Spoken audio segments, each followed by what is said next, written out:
your government hesitates or delays accepting the judgment of the court, but the judgment is binding. You have an ECOWAS parliament, and that all it means is that, yes, there are still jobs to be done. Instead of appointing ECOWAS parliamentarians from existing parliament, where we should be working towards electing those parliamentarians directly from the people, rather than electing them from existing parliaments. We should be working towards government complying with judgments of the court. You know, the achievements of ECOWAS at 50, considerable. This is not supposed to be another lecture. Professor Akinyemi kept emphasizing during his contribution, not at this particular conference yesterday, but we've had, meetings and conferences on ECOWAS almost for past 2 weeks now. In one of those sessions, he emphasized that ECOWAS of states need to become ECOWAS of peoples, so that the people can see the emphasis will now be that they own the project and not just states. I took this away. Another takeaway was the confidence and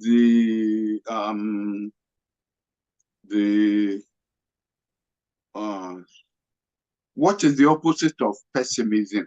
The optimism. The optimism of General Gawan at 91 years old, who said he knew the 3 countries that had exited ECOWAS will come back sooner than later. And that if they insist on keeping their AES, the new one that they've established, that we should not be legalistic about it. Just add another extra S to ECOWAS, and it will still be ECOWAS. And that we should be, and there is evidence that they are coming back. I'm not sure if I said it on this program, but when Niger fell out with China over the supply of petroleum, they turned to Nigeria, and in the wisdom of the heads of state of President Tinubu, he ordered the release of 300 tankers of petroleum to be sent to Niger without publicity, so that you don't rub their face into it. You've spent almost 1 year abusing us, but when you run into trouble, you run to us, and we were receptive to salvaging you from the crisis. And to me, that explains why just last week or 2 weeks ago, the Nigerian foreign minister was in, with his delegation, was in Niamey, the capital of Niger, and it was very well received. Last week, President Tinubu received the documents of accreditation of the ambassador of Mali. And what he said was, you are from a brother country. Our doors are open, my doors are open to you. You have any problems, let me know. We will solve that problems and pass that message on to your president. So you see, and then the president of ECOWAS itself was in Mali, I think, and he held a meeting with, I believe, the foreign ministers of all the countries that has exited ECOWAS. So softly, they are coming back. And even though, and Professor Akinyemi will remember this, I'm not even sure whether he was not the one who drew our attention to it. There are no provisions in the ECOWAS Charter, no provisions in the ECOWAS Charter for readmitting members who had willingly left. But he called for non-legalistic approach, that when these people want to come back, just let them come back. Just as there was no provision in the ECOWAS Treaty for ECOMOG, the term didn't even exist. But when West Africa was faced, not with change of government, we don't seem to realize the gravity of the events that were faced. We were faced with the disintegration of 2 member states in West Africa. They didn't come up with that there's nothing we can do, there's nothing in the charter. They came up with the concept of ECOMOG and dispatched the troops there to prevent the greater danger of disintegration, which might have spread to other parts of West Africa. So really, the younger generation don't seem to realize the enormity of the achievement that in 1975, they were faced with people speaking different languages, French, English, Spanish, Portuguese, and yet they overcame all of this. They were faced with opposition, especially from France, against the French-speaking states, the Francophonie, cooperating in an institutionalized version with the Anglophonie. And yet they overcame all of this and signed that Treaty of Lagos in 1975. That was a major achievement, a major achievement. And so to sit in that hall, I was privileged to sit in the hall, not in 1975, I'm talking about yesterday, and watch the reenactment of signing that treaty all over again. Really, I was touched. And to watch General Gawan at 91, he wasn't using a walking stick. Watching him sitting there, his heart must have been gratified that something he midwifed was not just still in existence, it has grown. There are different protocols there. I will leave it to Professor Akinyemi to come up with those protocols. He seems to have this thing in his brain, but they're younger than me. But there are several protocols that ECOWAS has signed and that have impacted our everyday lives. But it's just that, like breathing in and breathing out, you've become used to it. It's only when the nose is blocked, have cold or pneumonia, that you then realize that breathing in and breathing out is actually an achievement. Thank you, sir. One thing that struck me, which you've touched on slightly are the efforts of people that went into getting it set up and getting ECOWAS moving. And someone saw a post on LinkedIn and sent to me. And as I read it, obviously it had your name in it because there was this announcement that got circulated. And when I read it, I thought that generally, when things like ECOWAS happen, we remember the big people who signed things. But the story I read here was actually quite interesting because this person was talking about, and I'll read it verbatim. Um, Mm, I am very proud to state that my late husband, Festus Abayomi Adetula, was in the Ministry of Economic Planning. His boss was Dr. Ibong.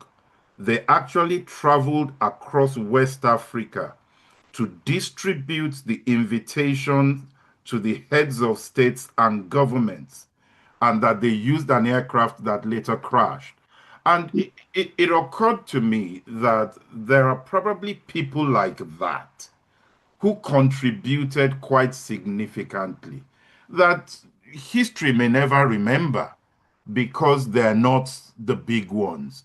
How do we correct that such that people who contributed to some of these things behind the scenes, maybe they also get recognized somehow for mhm. the contributions that they have made? Thank you. Thank you for bringing that up. I recall that when General Gawan was called upon to make his remarks at one of these sessions, he asked for retired public service officials who were involved in this and who were in the hall to please rise up and be recognized. Um, I think there were about 5 who were from the Ministry of Foreign Affairs who had reached retirement age and who were there, and he recognized them, and we all applauded their presence. Now, what you're asking for has to be more institutionalized than this.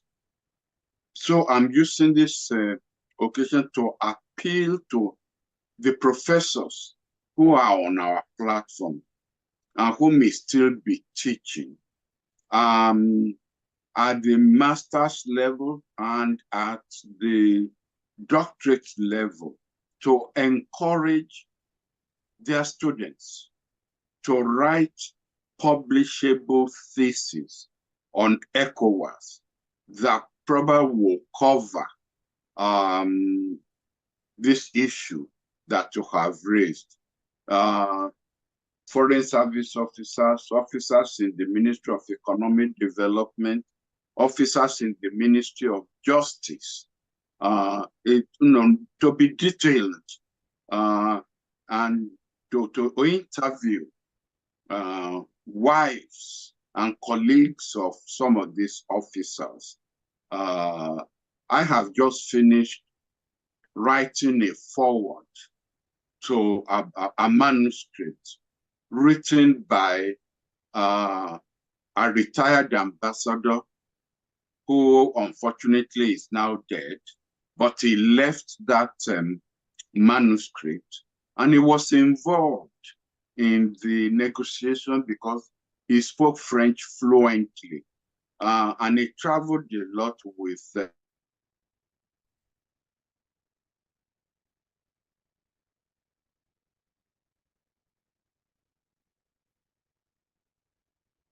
Oh, I'm sure we will get Prof back. Um, but I think we've lost him temporarily. Uh, I am back. oh, you're back. Okay, good, good. Yeah.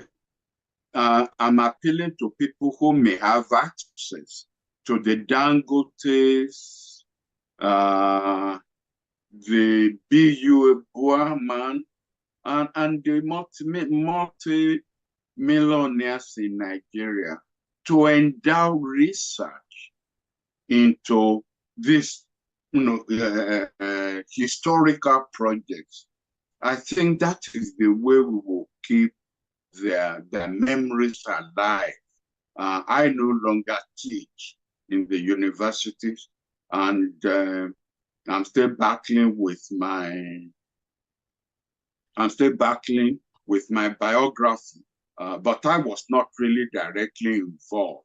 1975, May, I was still teaching at the University of Ibadan.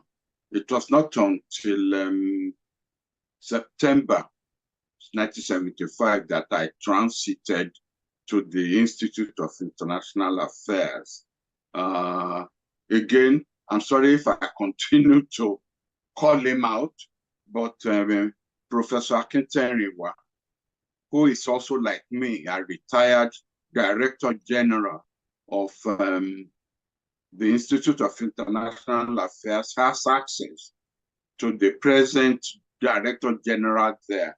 And maybe could encourage him if we can get an endowment for 2 or 3 scholars who can come to the Institute for 3 years or so.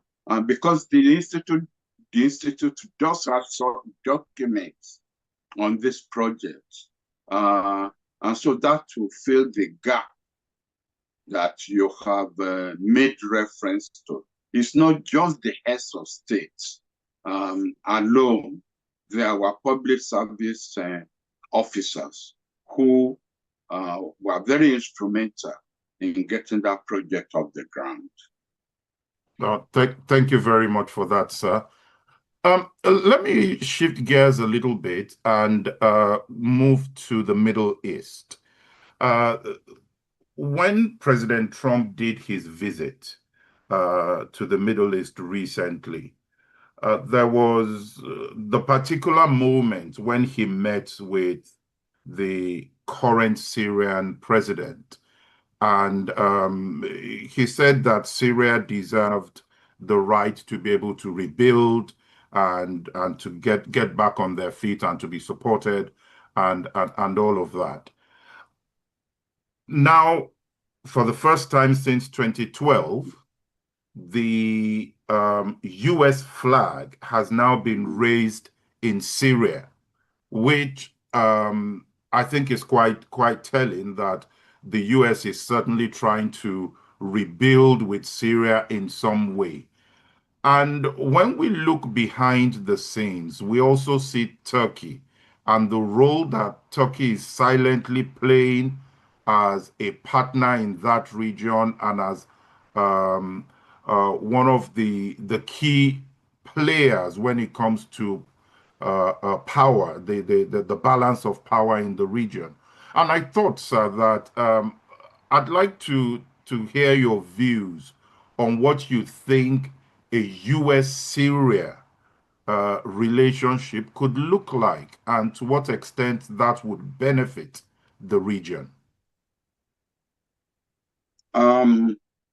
Mr. Moderator, can I appeal to you to bury their dead on this USA-Syrian situation?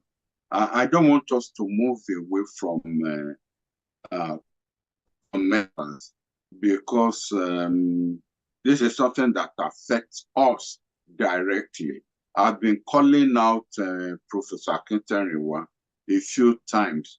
Perhaps you'd like to give him the floor so we can deal with this. Let's rejoice with those who rejoice, as they say.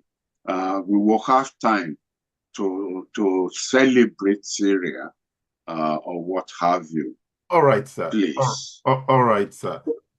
Professor Akin Akinyemi, are you there? Would like to hear your comments, sir. Professor Akin Akinyemi, yes, you can unmute yourself now, sir. Professor Akin Akinyemi. Thank you, sir. Go ahead, sir. The professor of professors has said everything, actually.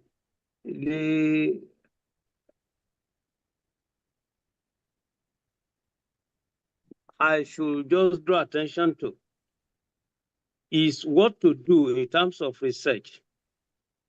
And I'm thinking that the Academy of International Affairs should get the funding either from the Dangotes or the Adenugas, whoever wants to fund that. And then we will be able to carry out, the required extensive research on the total history of the ECOWAS. We know quite well that negotiations leading to the signing of the agreement in 1975 began immediately after war ended on January 12th, 1970, on the basis of the lessons learned from the immediate neighbors. And in this case, nobody talks about Chief Henry Oloyede Fajemiroku, who also was on a visit to Cote d'Ivoire in connection with the ECOWAS. Nobody is talking about, in fact, the woman who talked about the role of her husband. What we can do in this type of situation, and as rightly pointed out by our president, Professor Akinyemi, the Nigerian Institute of International Affairs has what they call oral documentation. And many ambassadors have been asked to document their experiences. We can have access to that. Professor Akinyemi was also talking about a book to which he has written a foreword, but which apparently does not appear to be in market. If Professor Akinyemi has in mind Ambassador Ogunshulure, if he is the one, because Ambassador Ogunshulure is bilingual, is francophone, he speaks French, and he worked very closely with General Gowon. His memoirs, I published it. He was unable to complete that, but he talked much about the ECOWAS there. Mm-hmm. So I have the manuscript, some few copies were printed, and unless Professor Akinyemi has another ambassador in mind, but the work, the experiences given by Ambassador Ogunshulure will not be said to be very extensive to cover all this. And I think that the suggestion by Professor Akinyemi is what all of us should work towards to begin to document. For instance, I am aware that Professor Tunde Adenira has written once about ECOWAS in one book contribution. I think I read that. Even if Professor Akinyemi says that he was not involved, let us go back to some of the speeches he has made, either farewell to diplomacy or to foreign policy. Some paragraphs dealt with this aspect. So what I'm saying in essence is that thruMYeyes is now a very thought-provoking, platform for the discussion of foreign policy, not only of Nigeria, but of many countries in the world, and will be contributing largely to universal knowledge if we are able to document Nigeria's contribution. For instance, there are many challenges. Many people will say the ECOWAS started with 16 countries. Some will say 15. But General Gowon told us about 2 weeks ago that yes, Mauritania was part and parcel of it, but reneged, later came back, and then eventually withdrew in 1999. So there are many conflicting analyses, even by reputable scholars. We need to correct this. There are we have the research on South Africa, for instance. South Africa does not respect Nigeria. The people of South Africa, not the government, does not respect Nigerians because when Buba Marwa was High Commissioner to South Africa, he called my minister then, Ambassador Olu Adeniji, saying that there was a radio television program during which it was said that Nigeria only contributed to anti-apartheid struggle for economic reasons, that our motivation for doing so was for business. Whereas when Gbenga Ashiru was minister, raised this matter with South Africa. South Africa said, no, Nigeria contributed very well. The misunderstanding arose from the fact that ANC had the domestic wing and the international wing, and that Nigeria was only relating with the international wing, and the domestic wing of ANC did not have much information about that. And that's why you wouldn't find any Nigerian name on the streets, naming of anything, etc. And we asked government, when I was DG, for instance, of the NIA, for funding. Government doesn't bother about all these things. So I think fortunately, we have two names, new words in Nigeria's foreign policy. They were introduced during the conference at the NIA, organized by the NIA and the Conrad Adenauer group. And the two words are Baba ECOWAS and Baba Nigeria's foreign policy. They were introduced, they were conceptualized, and everybody began to use that one.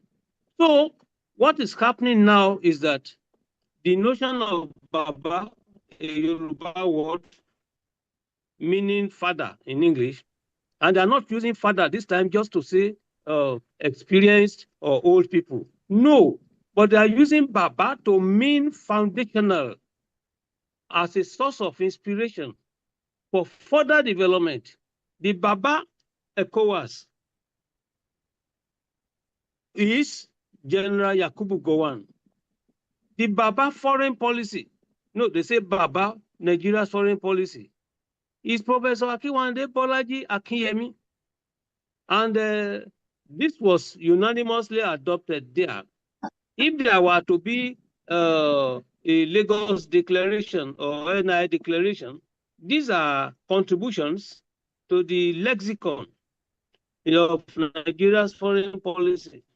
And more important, the point raised by Professor Akinyemi on the way forward, I think that people being sponsored, I think it will be institutionalized, as Prof said, but I would think that the Academy of International Affairs will be given the responsibility. Then the academic can now organize, get scholars together to do that. It will be more befitting and more credible and have a global impact if it is done, in this case, by the Academy of International Affairs. I wouldn't have suggested NIA because NIA with the governmental character, all those things, analytical implications may not enable the institution to carry out the inquiries as necessary. But the ideal thing would have been to also ask NI to do it or to be part of it. But the initiative should be at the level of the Academy of International Affairs, of which, fortunately, Professor Bolaji Akinyemi, sir, is also the president and the founding father. This is my submission, sir. Respectfully submitted. Thank you very much, sir. Thank you very much, sir. If you want to contribute to that, please do raise your hand, and I will call you if I see the hand. I may not see all the hands, but please raise your hand, and I will call. Oh, this is interesting. Let me. There is a hand raised here, which is Bola Oshibodu Adetula. Please unmute yourself.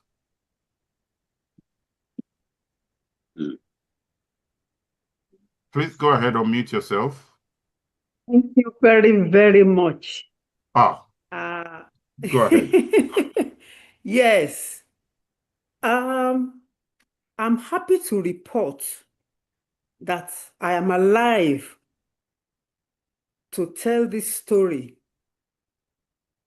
My late husband, Festus Abayomi Adetula, worked in conjunction with the then Minister of in the Ministry of Economic Development, Professor Adebayo Adedeji. Then the Permanent Secretary, Mr. Ebong. The Deputy Permanent Secretary, late, all these people are late Mr. Nathaniel Okunriboye, yes, Okunriboye, and then my husband. And I'm also happy to tell the story. I didn't know that my daughter was going to write something. I saw the notice on Victoria Island Resident Association, and I just wrote something not too detailed that, oh, I'm proud to say that that was what our moderator quoted. But I have now written something more detailed. It was later I discovered that my daughter actually wrote something on her LinkedIn where she quoted what my late husband put in his logbook.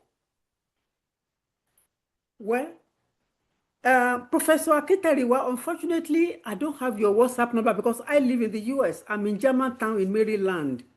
So I would like to send to you what I have. I don't have your number. So I will send to you what I have. But the very day they were going to distribute, they were going to travel, I got a phone call, 1 a.m. from my husband.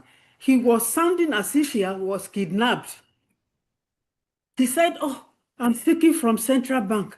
I'm still trying to collect all our ESTA codes. You know, he was the most junior among them. He had to collect for all the other senior officials, including the money the pilot will use for the fuel and everything and anything. He came home at 5 a.m. It was a day in March 1975. The driver waited for him. He quickly parked and zoomed to the airport. And they actually traveled the length and breadth of West African countries to distribute the invitations and all the relevant documents to the heads of states and government. I'm alive and I'm happy that I witnessed that. Now, during the week of the signing of the ceremony, it was at the Federal Palace Hotel in 1995, May. He was there for almost 1 week. But after the signing, I attended the dinner. But you know, at that time, there was no issue of taking pictures and so on. So I have no picture to show. But I was at the dinner 1975 at Federal Palace Hotel, courtesy being the wife of Festus Abayomi Adetula. That is my story. Thank you very much. Thank you very much for that. Prof, I don't know if you want to respond to that, sir. There are quite a few hands as well.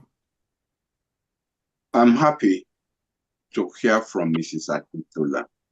We've never met, but I'm so happy to hear recollection. And since she has a manuscript, I hope you will make a link with Professor Bola Akinyemi, since she has asked for that link. So that I've posted my number already, sir. Oh, good. Thank you. Thank you very much. I've posted my number on the platform. Okay. Oh, all right, sir. Thank you very much, sir.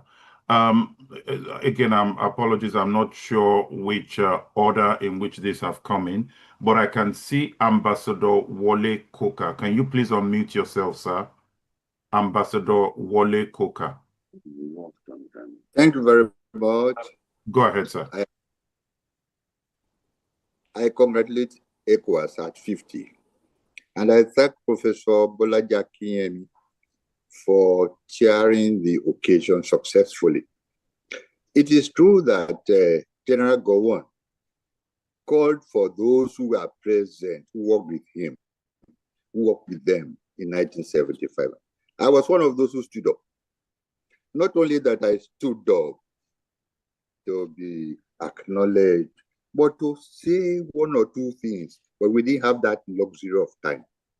Indeed, before ECOWAS was signed in Federal Palace, where I was, General Gowon and the heads of state or important personalities of Nigeria had sent out a few diplomats, I was one of them, to go and perfect their language skills and come back to be part of ECOWAS so that we can eliminate those foreign elements who were translating for our heads of state. Now, that was 3 years training after graduation, and a few days after I returned with my degrees, I was drafted to ECOWAS, to Federal Palace, to go and do the needful. You are sent, you are trained. So I was glad. I was not alone. We have a number of us, but institutions do not remember these things. So I thank the moderator for bringing out the question of those who should be remembered. Our colleague who was with us died in the accident, in that plane craft that disappeared. We were there, I remember, but I've not seen anything. So that is one thing I want to document and send to Professor Akinyemi.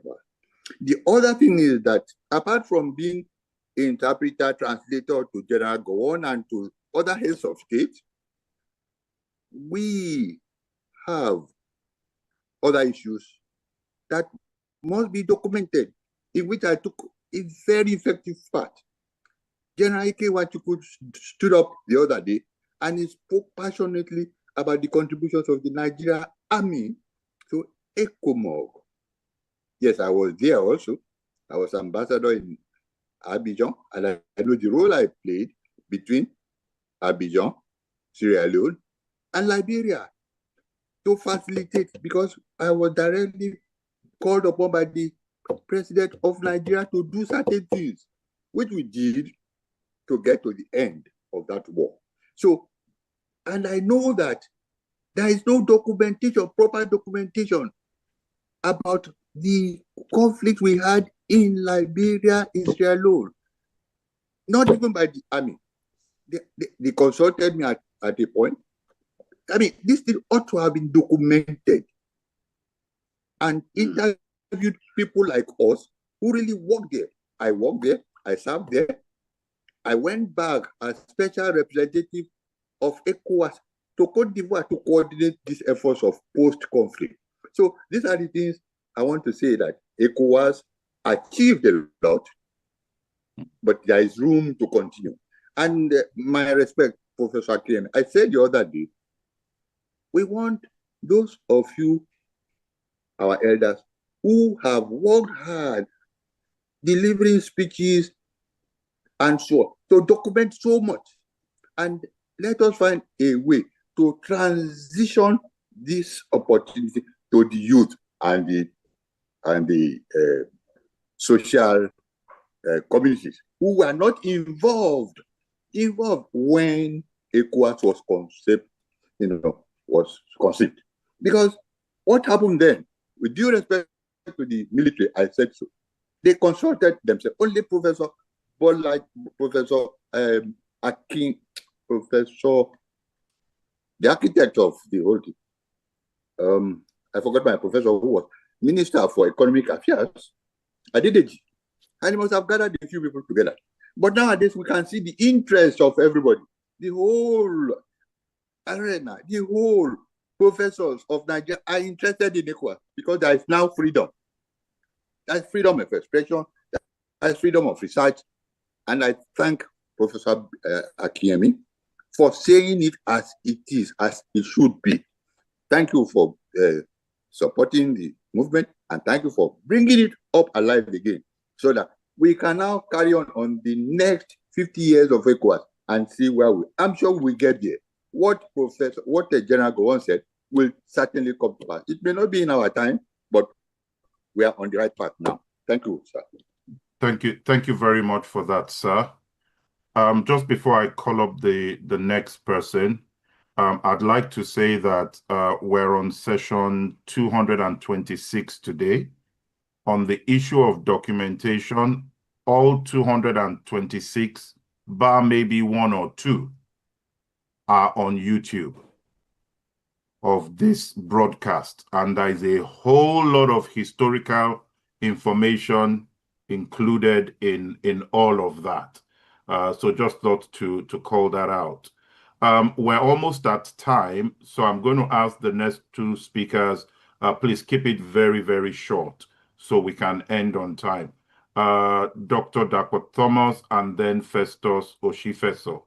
Dr. Dapò Thomas, please unmute yourself now, sir.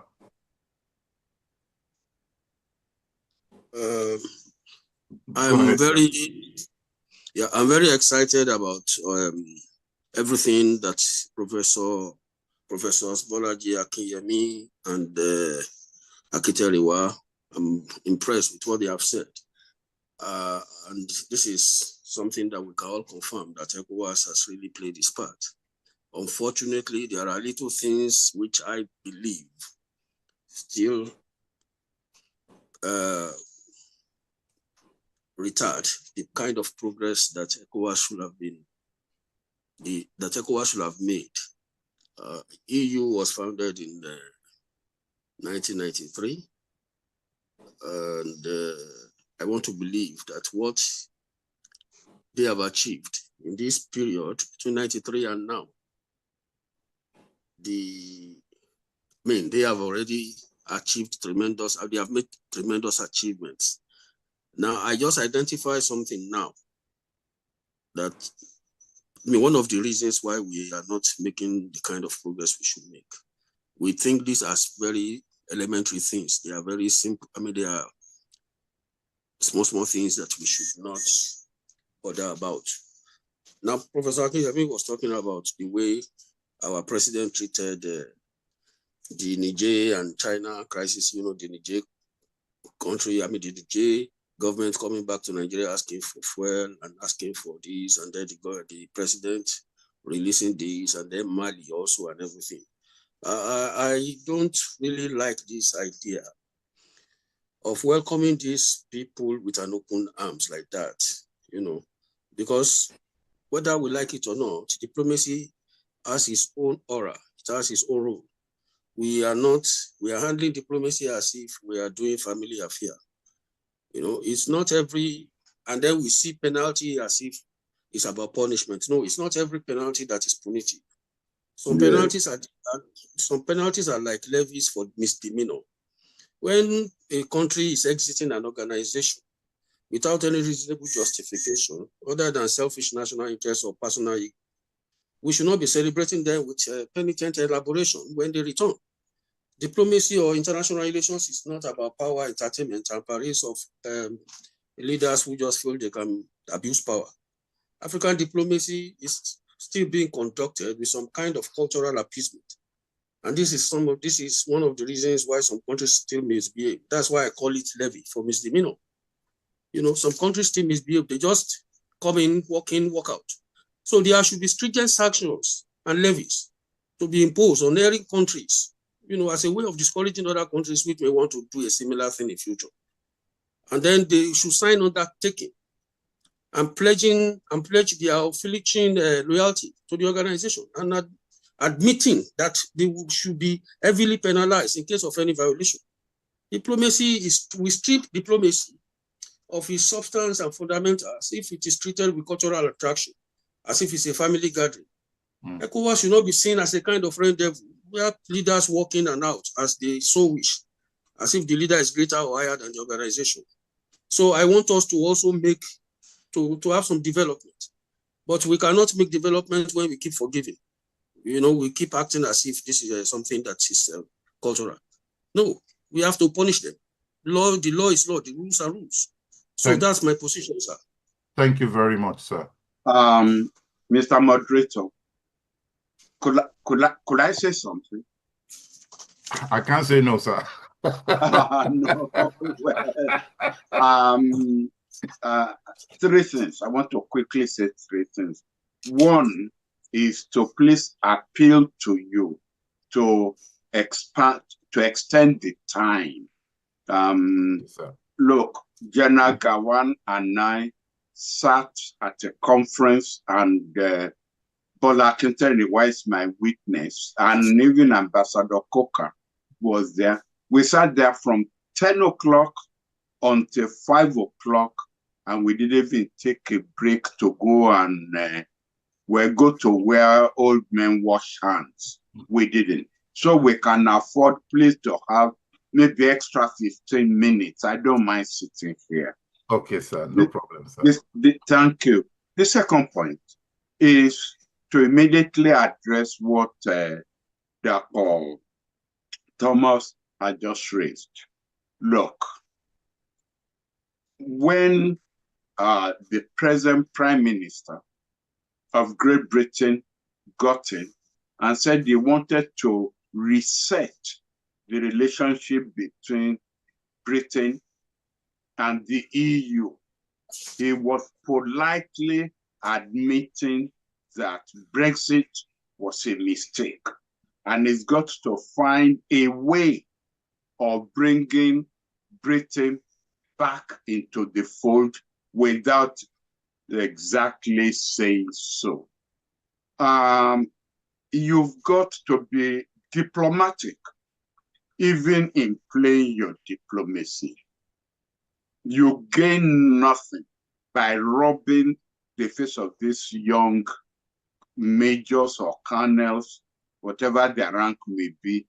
The fact that, I mean, you see, we must learn to interpret without people having to spell out the pepper and the okra and the vegetable of the soup, which is what you are doing. The fact that people who had refused, the man who had refused to receive any delegation from Nigeria was publicly entertaining the Nigerian foreign minister, is a signal. The fact that it was leaked into the press that it was to Nigeria they turned when they had this problem over petroleum is a signal. The fact that they even accepted our chief of defense staff who went there with a fleet of military officers. You see, the problem that I had when I was a minister with scholars and journalists, and you are both a journalist and a scholar, Dapo, was they wanted the ABC of of the issue, always spelled out in cold. Diplomacy has its own secret aspects. Learn to interpret and not for everything to be spelled out. If you want everything spelled out, you will make more enemies than friends. The fact that President Tinubu received the accreditation of the ambassador posted by Mali to Nigeria and openly stated all those things that I said were stated. Those are learn diplomacy by signals and not by AB. If you want it to be done by ABC, then go back into the parliamentary system where you could then have the question raised. Even when you have the question raised, a brilliant Minister of Foreign Affairs will send signals. He's not going to spell out all these issues about penalty and this and that. So the people in Mali, let them be the one asking their president, why have you sent an ambassador with credentials to Nigeria? I thought Nigeria was our enemy. Why have you done so? And, you know, learn to interpret. You don't want things spelled out. Thirdly, sir, and I'll be very brief, the problem with lack of documentation is, I must say this, the anti-intellectualism within the Ministry of Foreign Affairs, which they share really with the bureaucrats. So it's not just them alone. When I wanted an all-people's conference on Nigerian foreign policy, the issue I had with the ministry, it was opposed by the ministry. But fortunately, President Babangida saw the issue I was trying to raise. Yes, it is true that when the conference was then held, I was one of the victims. Dr. Bala Usman from ABU organized the ABU and the collage, I would say, of socialists to attack me, the minister, there, by my being a capitalist, my being doing the work of the West and so on and so on. This, and when they then came up with conclusions about dividing the ministry into sectors, and each sector will be run by people appointed by them from among scholars and so on. And President Babangida just laughed when he saw the conclusions of the conference. And he just said to me, when I wanted to present the report to cabinet, he just said to me, look, Minister, will you go and pick what is useful in this report and implement and keep the report as part of the records in the ministry? If I had spent a longer time in the ministry, I would have set up a small body to sanitize that report so we can publish it as a public document. But I didn't spend enough time there.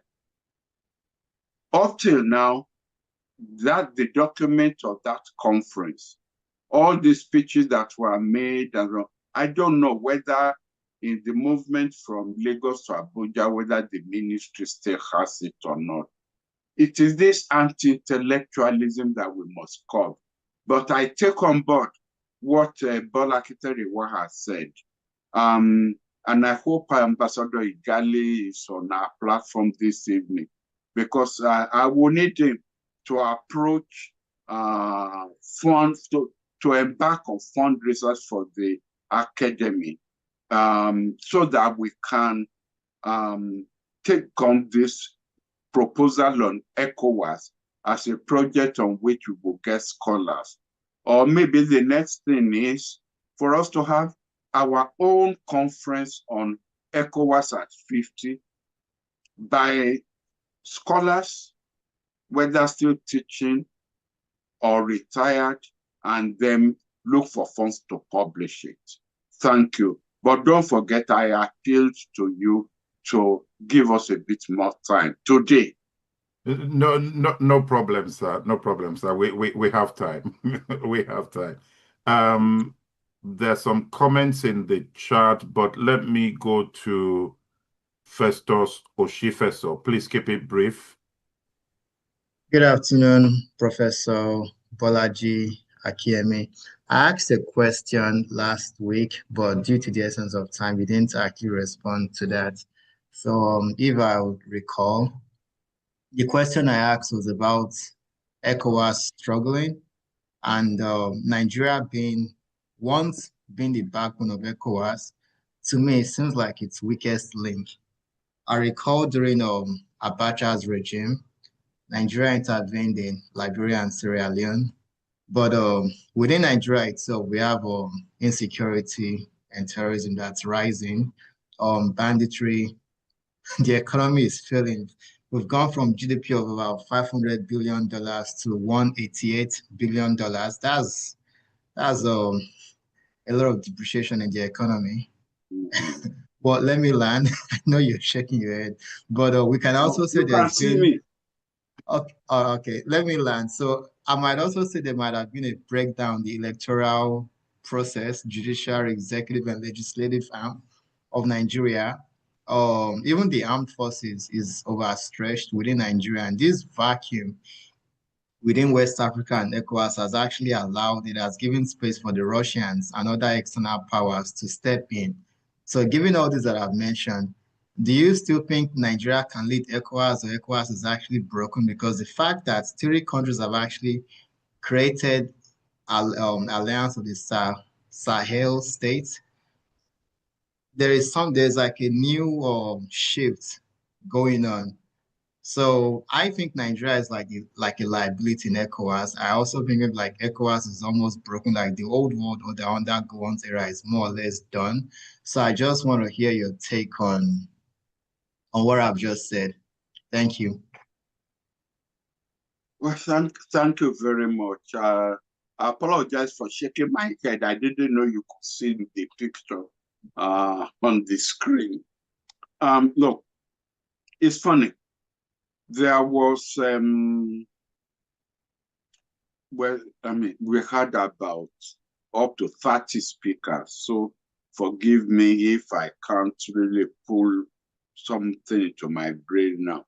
But the essence of what was said was that as much as ECOWAS needs Nigeria, that Nigeria needs ECOWAS.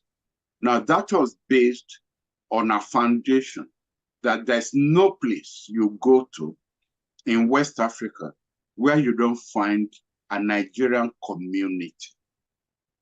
And that if ECOWAS were to break down and these Nigerians were to be expelled by the countries where they are located, their exodus into Nigeria will probably break down the Nigerian state itself.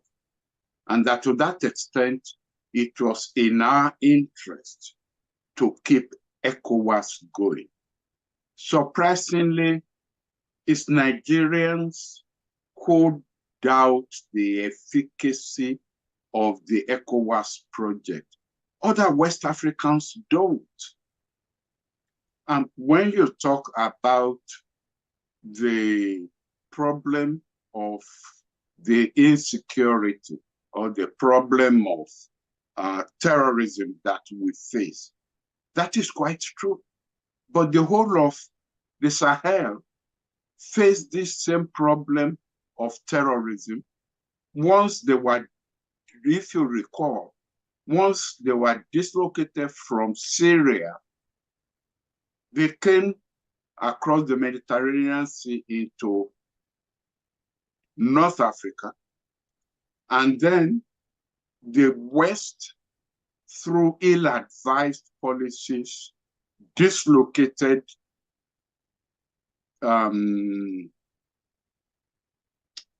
what's the name of this country now? Where Colonel Gaddafi was. Libya. Libya. Dislocated Libya. And so these people again fled Libya.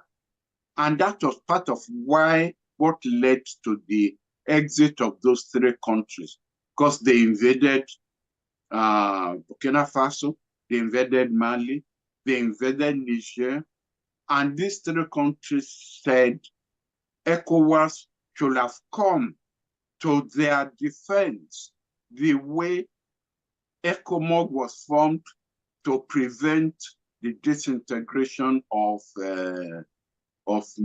Sierra Leone and Liberia. And at times we even seem to forget that we have troops in Guinea. And we sent troops to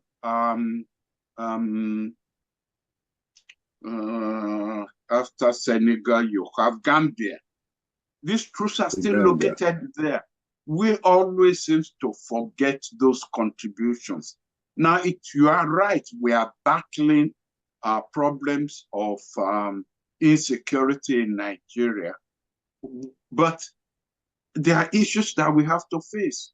In fact, to me, the success of an organization is not the absence of problems, but is the way it faces these problems and overcome these problems.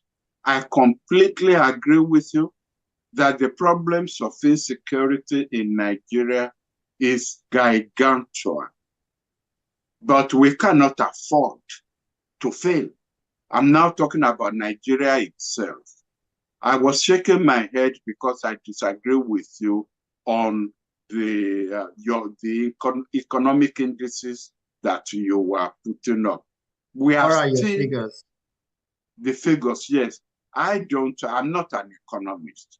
So I don't want to give the wrong figures. But we are still, anyway, between the first three economies in Africa, not even in West Africa. So I don't say, definitely our GDP had not collapsed the way you gave those figures. No. In fact, given the fact that today is the second anniversary of Tinubu coming to power, the election of Tinubu as president, there were figures being thrown about in on Nigerian television discussions, and none of them said that we had decreased. All they were saying is our GDP should have grown more than it has grown, not that it has decreased. So that's why I was shaking my head. You see, from the outside looking in, there is always that danger that, because when, as somebody said, bad news is good journalism, because that is what they concentrate on.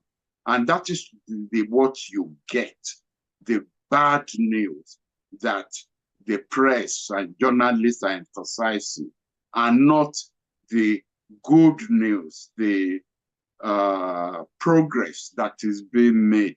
I will share your disappointment that we haven't grown as much as we should have grown. I will share that with you, but we are not anywhere close to collapse. We are not a weak link in ECOWAS. On the contrary, we are regarded as the strength of ECOWAS. Thank you very much, sir. O.C. Obierika, and then I'll come to Air Commodore Ademola after that. O.C. Obierika, please unmute yourself. O.C. Obierika. Hello, sir. Yes, we can hear you. Oh, good afternoon. Professor Akinyemi, thank you very much. And our moderator. Well, I just want to come in. Air Vice Marshal Obierika, retired. The issue of ECOMOG being formally presented in a document to be written, it's very germane. Firstly, if we go back to UN Charter, Article 52, which gives the regional bodies the authority to organize peacekeeping movement, although the word peacekeeping not used, maintenance of international security and peace and peace. That Article 52 remained dormant from 1945 until ECOWAS implemented ECOMOG in Liberia and Sierra Leone. After that, the European Union came with their work in the troubled part of Central Europe. Now, on documentation, the documents are all available at the Defense Headquarters, Service Headquarters, and the National Defense College, where participants in those operations have already written their works. They are there available. And if you recall, the Nigerian Air Force flew participating troops from the participating countries in West Africa to Liberia with our C-130s.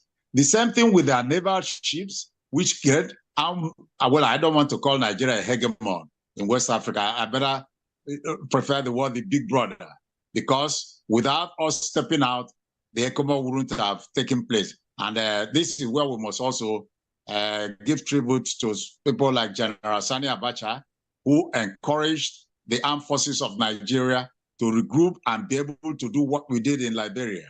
Otherwise, the Liberia and Sierra Leone will have been countries no longer existing. So when we are looking for this, please, whoever will do the work should visit the National Defense College, should visit the service headquarters and the defense headquarters to get their own documentation on this. Like, you know, Madeleine Albright, the former US Secretary of State, foreign policy and defense policy are like the two sides of a coin. You can't use one and leave the other. Both of them go at the same time. That's why when she said, any action by a certain country will be met by severe consequences. Of course, she was relying on the great US power, military power. So I'm very happy with what we are doing so that we begin to write something for posterity.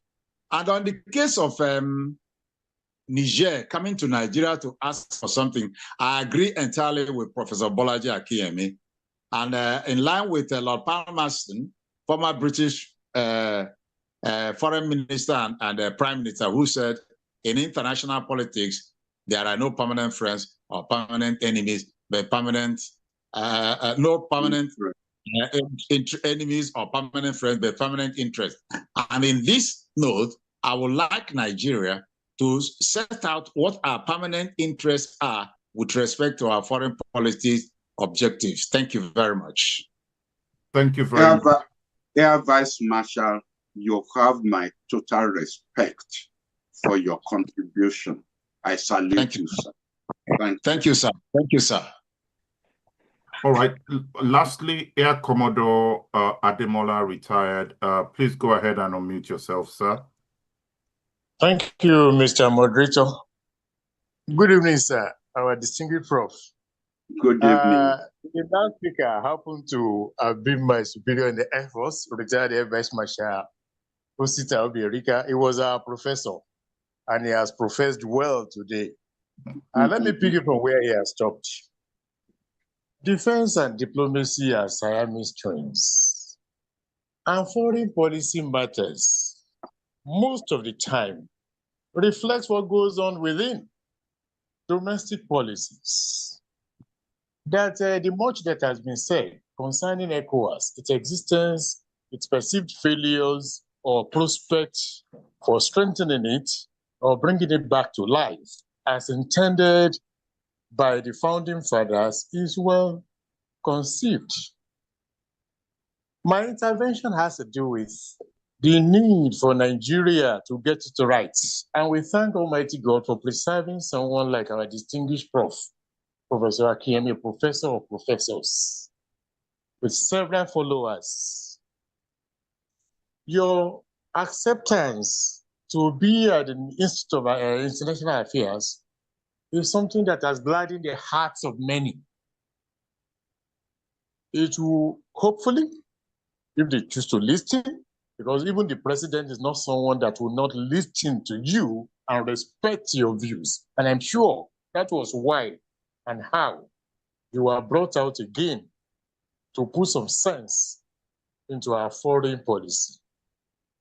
We hope with you there will be a lot of differences that will make us the once respectable nation we are on the international plane. But then inside, within, the governance architecture has to be reviewed. The security, localization of security, policing, and the like has to be done. We have to strengthen our concept of citizenship. We're not going to sacrifice ourselves for others. Everyone for himself, God for us all, for the time being, while at the same time, the research being carried out in respect of documentation of the achievements, challenges, and prospects of ECOWAS could exist, could continue. But from within, we must formulate policies to strengthen our borders. Citizenship identification must be credible. Population census, we must frontally tackle it. Without good and accurate population census, planning becomes difficult. We must be citizen-centric in these modern times so that we can have a clear view. The essence of all governments is about the people. And those are the things that the present administration headed by President Bola Tinubu, we hope, with elders, knowledgeable elders like your good self, are involved, will whisper into his ears. We've been arriving on the foreign scene drunk so many times. So let him focus within. And whether we like it or not, the gale of defections we are seeing all over the place.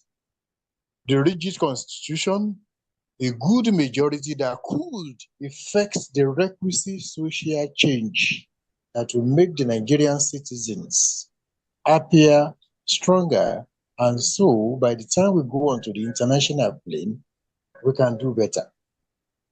As for our ventures into South Africa and ECOWAS, we have shifted from there. The world has moved.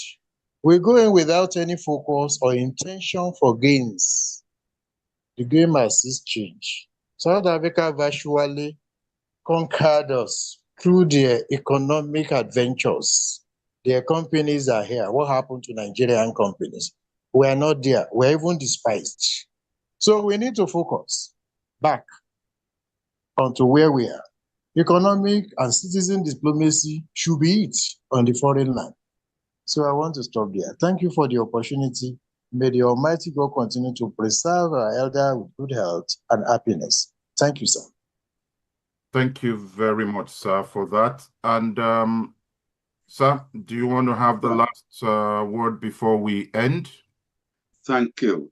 May I thank the Air Commodore for his contribution. There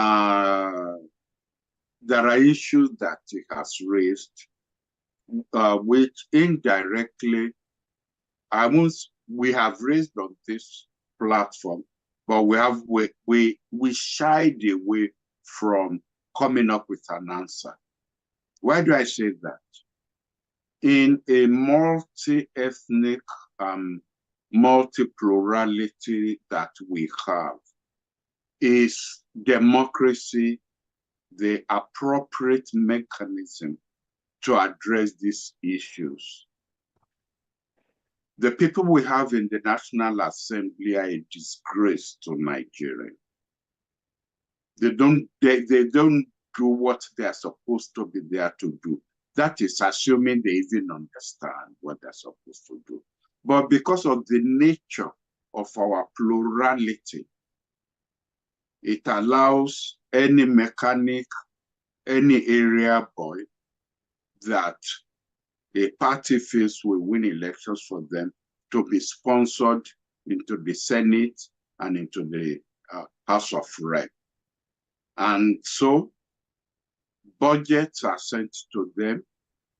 They inflate these budgets under the guide that they are putting constituency projects there. It's a lack of discipline of the system that we have. But then this is the consequence of appearing to run a democratic system. And I have said it again on our platform, we should be looking away from Washington. I mean, even in the United States, if they could come up with a character like Trump, they themselves should start evaluating whether democracy answers the problems of America. But don't let me go to Afghanistan. Let me stay with Nigeria.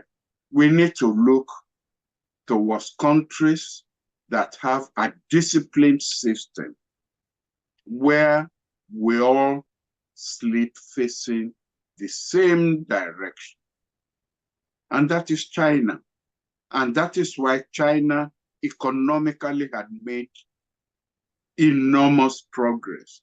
I knew the kind of China, what China was when I was a postgraduate student in 1964 in the United States.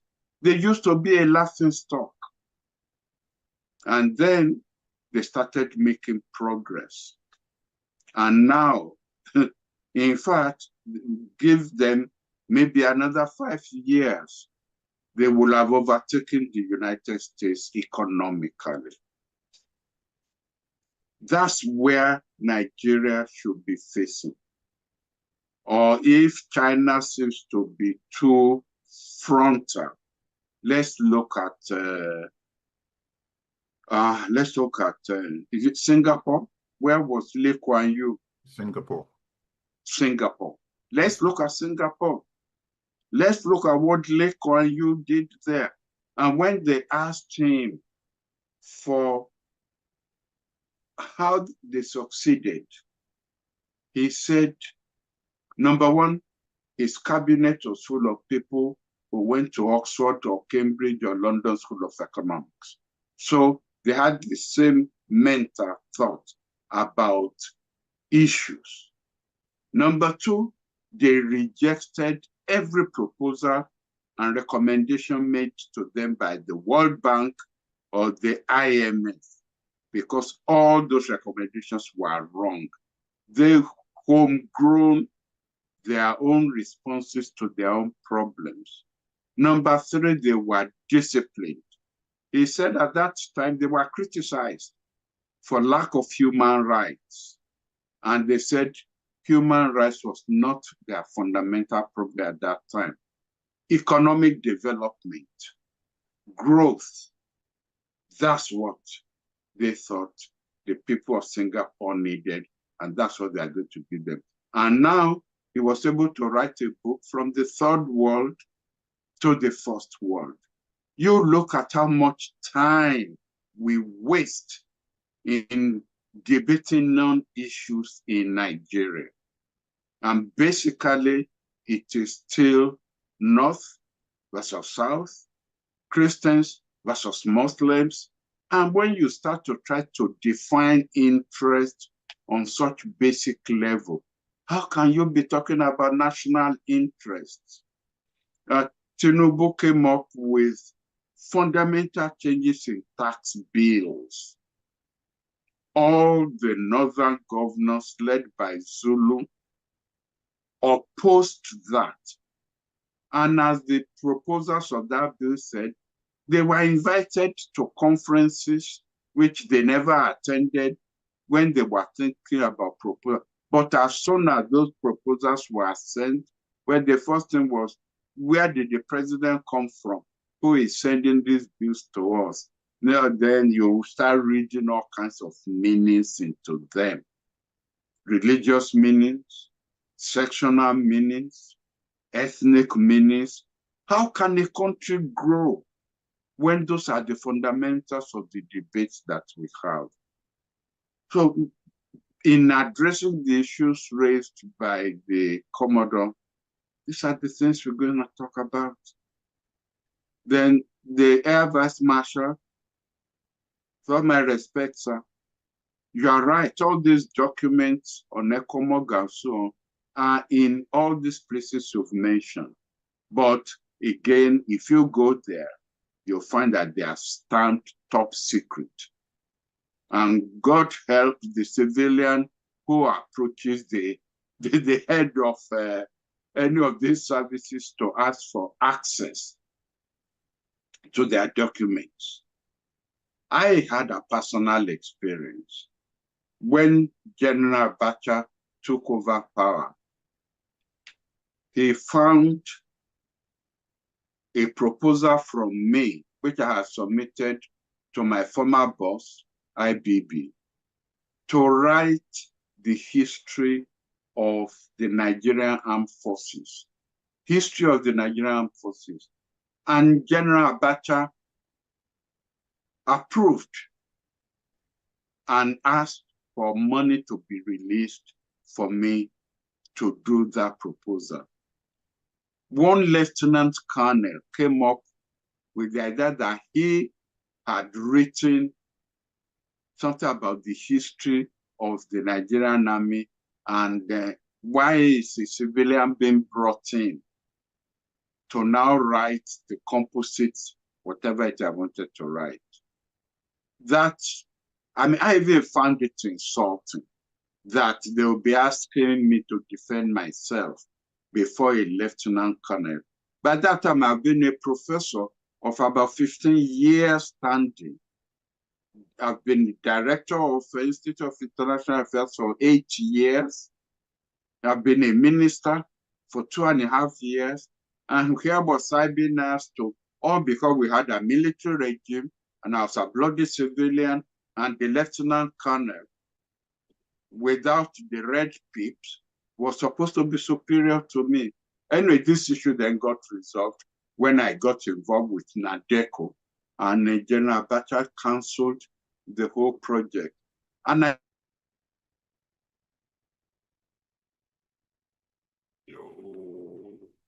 Oh, well, I guess that must be a cue, but I would have loved to hear the end of that conversation there. I hope we get him back in a few minutes. There are a few things that I would also like to ask him, but I will say it here and then maybe we'll pick it up from next week.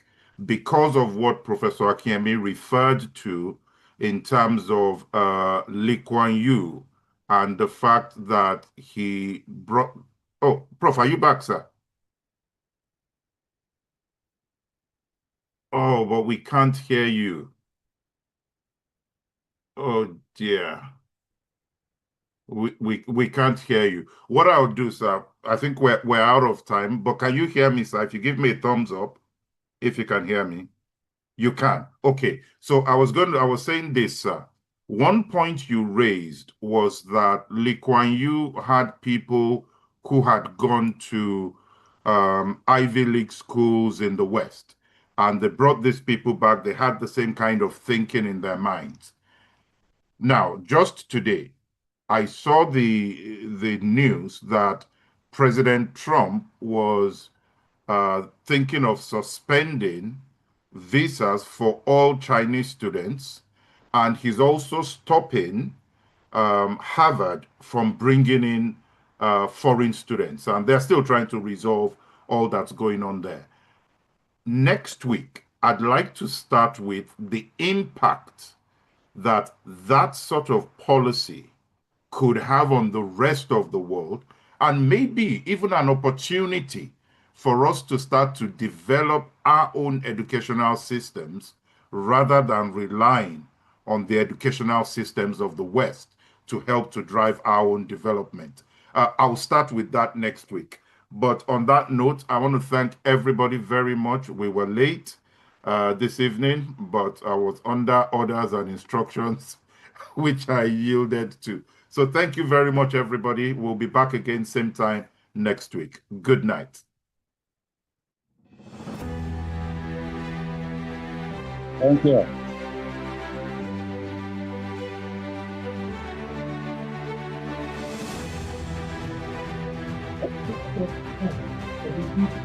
soon.